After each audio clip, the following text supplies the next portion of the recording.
자, 이번에는 시청자 여러분 이 얘기 좀 해보겠습니다. 예술 감독이자 연극 연출가 이윤택 씨, 성폭력 사건 때문에 굉장히 시끄럽죠. 예전에 이 이윤택 씨가요, 시청자 여러분 별명이 뭐였는지 아세요? 문화 게릴라였어요. 문화 게릴라. 그러니까 굉장히 칭송을 받았던 인물인데 요즘에 많이 좀 추락을 한 것 같죠. 이 보다 못한 이윤택 씨로부터 어떤 성폭력 피해를 당했다는 여성들이 오늘 한자리에 모여서요, 이 기자회견을 열었습니다. 여기서 어떤 얘기가 쏟아져 나왔는지 궁금하실 텐데요. 먼저 제가 영상으로 준비했습니다. 만나보시죠.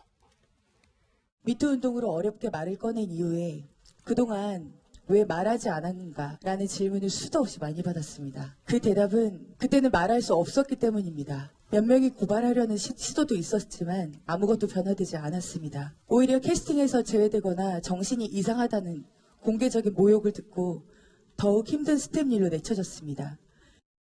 네, 어떻습니까, 강 기자? 오늘 피해자들이 다 모여갖고 기자회견을 연 거죠, 지금? 네, 그렇습니다. 이제 오전 11시쯤 이 기자회견이 열렸는데, 이제 이윤택 연출가에게 피해를 당했다라면서 모여있는 모습인데. 이거 어떤 모습이에요? 이제 말을 꺼내려는데, 그 전에 계속 눈물이 하염없이 흐르는 겁니다.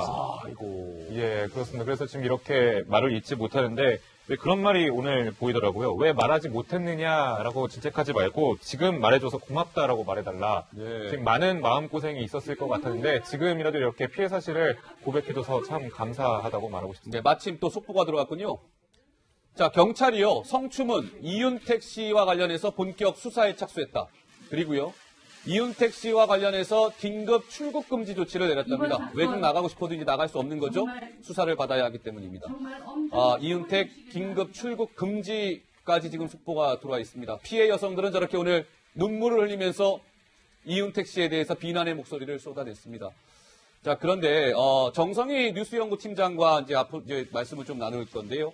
오늘 저 피해 여성들이 저렇게 한 자리에 모이게 된 것도 사실은 굉장히 어떤 결심이 있었기 때문에 가능하지 않을까 싶거든요. 그렇죠. 오늘은 이제 변호인단들이 만든 모임입니다. 지금 오늘 피해자가 모두 16명, 이윤택에 대해서만. 대단하죠. 그런데 모여진 그 변호인들이 100명이 넘습니다. 여성 변호사회관 앱을 중심으로 한 변호인들이 이제 구성이 돼서 이렇게 법률 지원을 하는데요. 발맞추어서 오늘 이윤택이 출국 금지가 됐기 때문에 아마 수사망을 조사를 피하기 어려울 것 같고요. 근데 그 이전에 이미 청와대에 이윤택이 지난번에 사과 기자를 했는데 그것이 오히려 사람들의 공분을 더 불렀죠. 그리고 나서는 사실 수사가 없었기 때문에 청와대에서는 이제 수사하라는 그 청원이 이어졌고요. 오늘 이제 그 액션이 들어가면서 저렇게 변호인단이 구성이 돼서 이제는 직접 아마 조사하는 그런 일이 벌어질 것 같습니다. 알겠습니다. 오늘 오전 11시에 있었던 기자회견이었는데요. 여기서 참석자들이요, 이 얘기를 했습니다.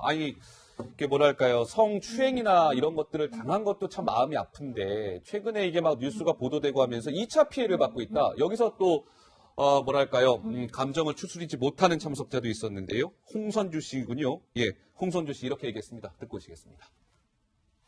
저는 개인적으로 너는 선생님한테 사랑을 많이 받았으니까 너는 그러면 안 된다라는 비난을 제일 많이 받았고요. 모 배우가 지금 공연을 출연하고 있는데 관객들이 그 배우가 나오는 공연을 보지 않겠다라고 보이콧을 하고 있다라는 이야기를 들었습니다. 네, 얘기 중에 저 내용이 상당히 중요한데요. 어떻게 보면 성추행을 하는 대신 다른 어떤 혜택을 줬다는 얘기 아니겠습니까? 사랑을 받았다 이 얘기를 다른 말로 하면은 그러니까 그걸 받았으니까 너는 그런 얘기를 하면 안 된다 이런 얘기 아니겠습니까? 저러한 사회적 압력 때문에 사실 그동안 성추행 피해자들이 잘 얘기를 못한 거거든요.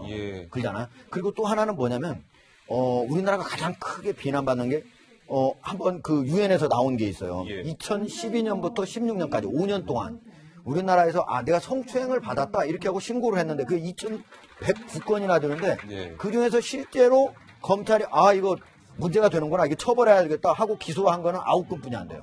얼마나 적습니까? 그러니까요. 이러기 때문에 사실은 그 성추행을 내가 받았다라고 말하는 것 자체도 사실은 실제 이루어진 일 중에서 10분의 1뿐이 안 될 가능성도 있거든요. 근데 그거가 다시 법적으로 처벌되는 것까지 너무 적기 때문에 저분들이 사실은 실제로 얘기하기가 참 꺼려진다 이렇게 얘기할 수밖에 없어요. 알겠습니다. 오늘 경찰 이주민 서울지방경찰청장이요, 이 이윤택 씨 관련해서 이렇게 얘기했습니다. 오늘 기자 간담회가 있었는데 자, 공소시효가 지났다 해도 끝난 거 아닙니다. 조사 과정에서요, 새로운 사실이 나올 수 있고 다른 법률을 적용할 여지도 있습니다. 그렇기 때문에 아까 속보를 통해서 전해드린 것처럼 경찰이 본격 수사에 착수했고 이윤택 씨에 대해서 출국 금지 조치도 내린 게 아닌가 이런 생각을 해보고요. 오늘 피해자들 중에서요 또 이런 얘기가 있었습니다. 이윤택 씨에 대한 이 성폭력은 아마 굉장히 많았던 것 같아요. 사례가. 뭐 구체적인 제보를 받았다 이렇게 주장하는 사람도 있었는데요. 그 목소리도 듣고 오시겠습니다. 사실 지금도 제게 자신의 피해에 대해서 연락 주시는 분들이 많이 있습니다. 바로 오늘 아침에도 80년대 선배님의 구체적인 성폭력에 대한 제보도 받았습니다. 네, 뭐 구체적인 제보를 받았다. 이 이윤택 씨와 관련된 이 성폭력과 관련된 후폭풍은 계속 좀 이어지지 않을까 싶고요. 이번에는 고은 시인 얘기 좀 해보겠습니다. 고은 시인, 뭐 다들 알고 계시죠? 이 고은 시인도 사실은 이 성폭력을 한 거 아니냐, 행사한 거 아니냐 해서 논란에 휩싸였는데요. 또 다른 좀 공분을 사고 있는 것 같습니다. 정 팀장님께 좀 질문 드릴까요? 일단 혐의를 전면 부인했다면서요? 예, 그런데 이제 국내 예. 언론이 아니라 해외 언론을 통해서 부인을 했는데요. 예. 고은 시인이 이제 노벨 문학상 때문에 해외에서 그 국내 작품이 많이 번역이 되고 있는데 영국 출판사 블러드 엑스북스 여기는 바로 고은 시인의 작품을 갖다가 영어로 번역해서 출판하는 출판사인데요. 예. 거기에다가 편지를 보내서 지금까지 본인이 받은 것은 전부 받은 혐의를 전부 부인하고 나와 아내에게 부끄러운 짓은 하지 않았다라는 내용의 편지를 보냈고 네. 그 출판사가 그 편지의 내용을 가디언이라고 하면은 영국에서 굉장히 유력한 언론사입니다. 그렇죠. 거기에 보내서 가디언이 보도를 했습니다. 그러면서 이렇게까지 얘기했어요. 뭐라고 했어요? 예. 가디언지는 이렇게 유력한 언론인이 한 사람이 입증되지 않은 주장을 근거로 해가지고 예. 매도된다는 것처럼 보도를 해가지고 지금 무리를 빚고 있습니다. 예.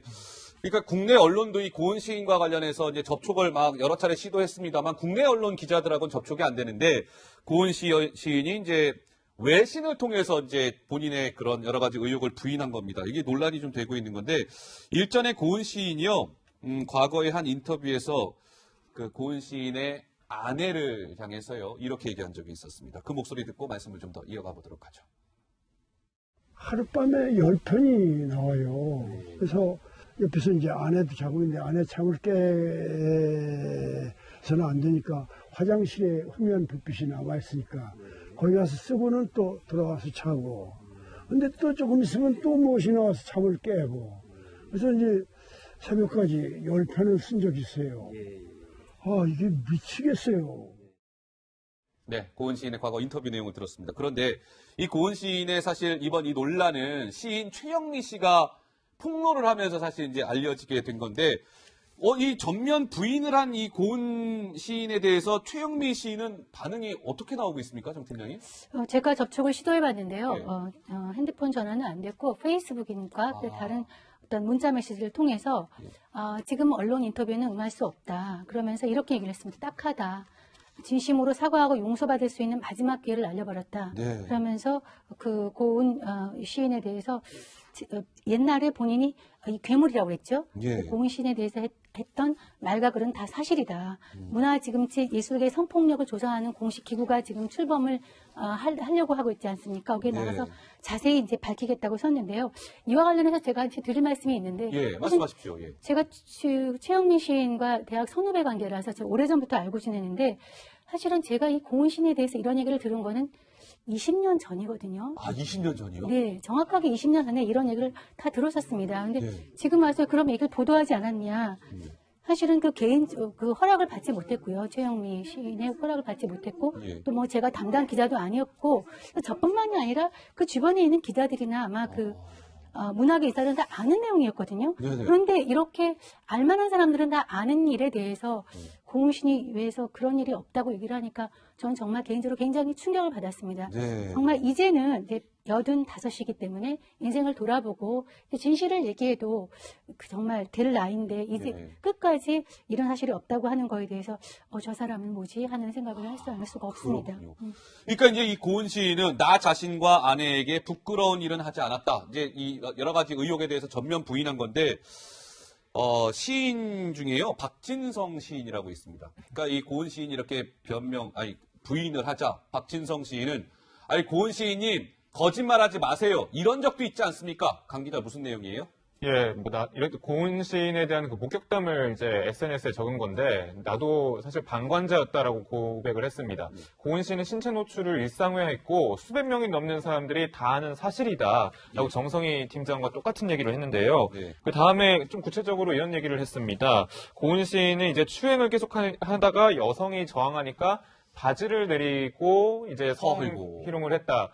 그러면서 이제 너희들 이런 용기 있어라고 이제 말을 했는데 그렇기 때문에 이렇게 그러고 난 다음에 고은 시인이 이런 것도 못 보면서 무슨 시를 쓴다고 라면서 비하하기까지 하면서 모욕감을 많이 느꼈다 이렇게 전해지고 있습니다. 그렇군요. 박진성 시인이 또 추가 폭로를 했군요. 자, 알겠습니다. 자.